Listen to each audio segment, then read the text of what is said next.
this is Ray with Area Pro. I'm here in the office today and I was thinking about customers and how do we handle difficult customers.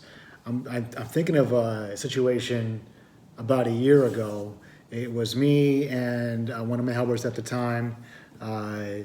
She's not with me anymore, but she was great. She can really handle customers and people really well, really good people skills. But we were on a job doing a first time clean for this couple, and I was starting to get frustrated with the couple.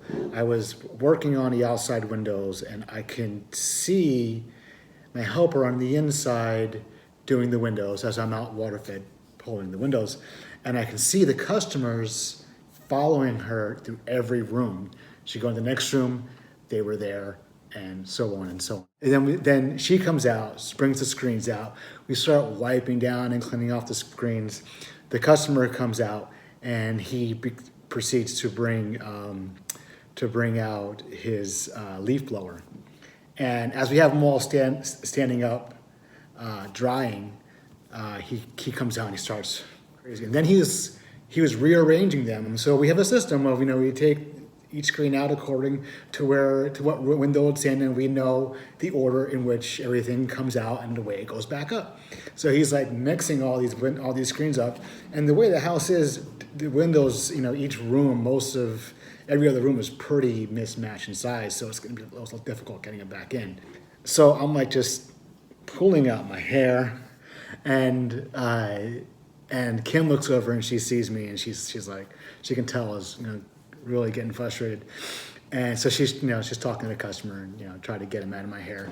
And after he left, she came back and she started telling me the backstory, with these two people. And it was pretty interesting. So, they've done their windows, he's done the windows all his life. They could easily afford to have window cleaners come out, but that's something that he liked doing. And now he's at an age where he can't do it. And she's like, he just needs to feel like he's useful, and he needs to get in there and do it. He's having a hard time letting go of some of those things. I was like, okay, that kind of makes sense. Kind of give me a perspective on this guy's perspective.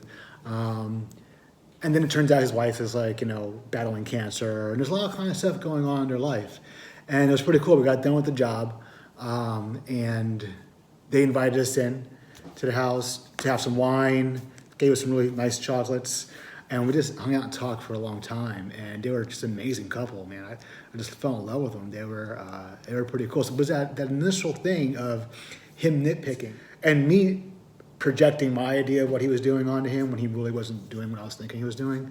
So when he was going from room to room with Kim, when him and his wife, they were just hanging out and talking. I thought like they were just like being like super aggressive and super nitpicky, but they were just going from one room to the next and just having conversations with her as she works, which made her a little crazy, but it wasn't a bad thing. It was just them trying to be personable.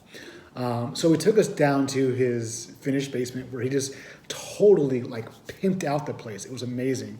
He had a bar that kind of raised up. He had little hydraulics on it. Pressed the button, the bar raised up, and it was amazing. And everything was like handmade. He did all this great woodwork. He was an engineer. He was a business consultant. He had like all this like great life story of all the things he did in his life, architectural stuff.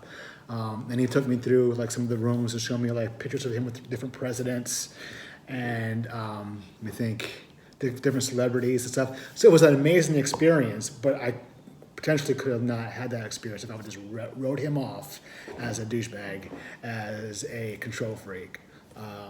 Even though it did kind of drive me crazy with the leaf blower.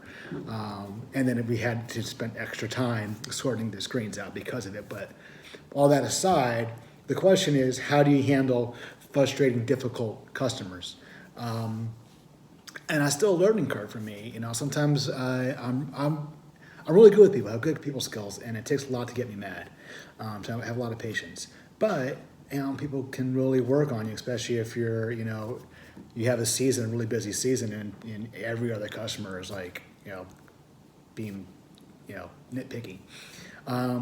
So I just wanted to kind of rant about that, kind of talk about that. I haven't had that kind of experience in a while. And I guess that's the nice thing about doing a lot of commercial and route work, is that you're not really dealing with directly with customers like that. You're going in, you're doing the windows, you're sending them an invoice, or they're paying you cash or whatever it is, and you leave and you're done. And usually they're not, being nitpicky. But residential work is a lot different. And I kind of miss Kim. She was she was a hard worker, and she outdid most other guys I've ever worked with, as far as her technique, her work ethic, and her people skills. So kudos to all the female window cleaners out there. I don't think you guys get enough credit. The only thing was she didn't like using water-fed pole because it was, upper body work, I guess, maybe, I don't know. So anyway, I just wanted to kind of put that out to you guys. You guys have any kind of crazy stories with some of your customers? Do you guys fire your customers? I fire customers sometimes. I'm like, I don't need to deal with you.